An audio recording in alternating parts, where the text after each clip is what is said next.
ನಮಸ್ಕಾರ ವೀಕ್ಷಕರೇ, ಸ್ನೇಹಿತರೆ. ಈ ಒಂದು ವಿಡಿಯೋ ನವಗ್ರಹ ದೇವಸ್ಥಾನ ಅಗ್ರಹಾರ ಸರ್ಕಲ್.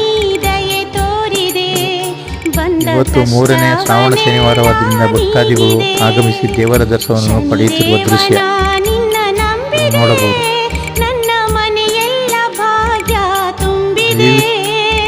ವೀಕ್ಷಕರೇ, ಈ ವಿಡಿಯೋಗೆ